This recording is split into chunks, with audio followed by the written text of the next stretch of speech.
All right, Steve.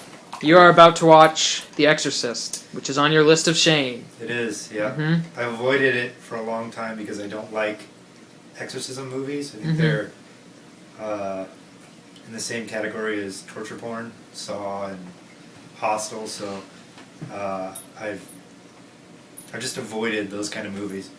And but I realize it's an important movie, and one as a film buff, film critic, I should know. Mhm. So I'm going to put myself through it. What are your expectations? Because we have, at least me and Albin, you've heard us say it's like the godfather of horror movies, that's putting it up there. Yeah. Mhm.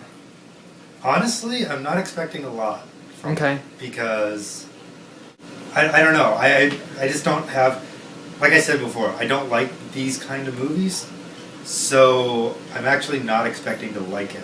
Okay. But that's more of a personal preference than anything.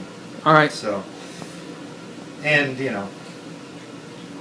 Okay. yeah. Well, then we'll see how you feel afterwards. Yeah. If you finish it, maybe you pansy out. Okay, hang on. Okay. All right. So, Steven, you just finished The Exorcist. Yeah, and How was it? How are you doing? wow. I'm standing because my stomach's actually turning, and so I need to get blood flowing.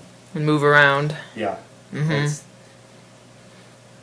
It's a well-made movie, very well-made movie that I hope I never have to watch again. Yeah. Gosh, yeah. Mm-hmm. Yeah, it was a lot more. Actually, a lot more psychologically terrifying than I expected. Than you were expecting. Mm-hmm. Yeah, I was expecting it to be more, graphic. More gore and whatnot. Yeah. It was graphic. Oh yeah. But even the graphic stuff was psychologically graphic. Mm-hmm. What's interesting about it, I think, is the horror comes from the helplessness. Yep. And not necessarily from any sort of threat. Mm-hmm. Yeah, I don't know. That's definitely one of the most horrifying movies I've ever seen. Mm-hmm.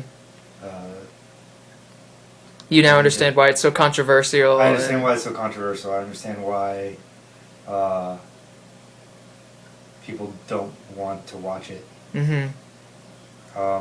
But it is an important movie. Yeah. It spawned a very horrible genre. Yes. Yeah. But it's done. I mean, you don't really start seeing anything till well into halfway into the movie. Mm-hmm. And it's very kind of all over the place, and the way it brings the sort of separate threads together is brilliant. Yeah. But Mm-hmm. you can see where Paranormal Activity got a lot of its themes and Mm-hmm. ideas, and it uses that same kind of idea. Instead of punctuated tension, Mm-hmm. it's sort of a slowly building to where it reaches a crescendo that you're just glad it's over. Yeah. But I need to drink a glass of milk and maybe eat some pizza. Do something happy. Do something happy. Yeah. Go play with some bunnies. Yeah. Yeah. All right. So I'll write something up and You go from there. can knock it off your list of shame, so that's good. I can knock it off my list of shame now.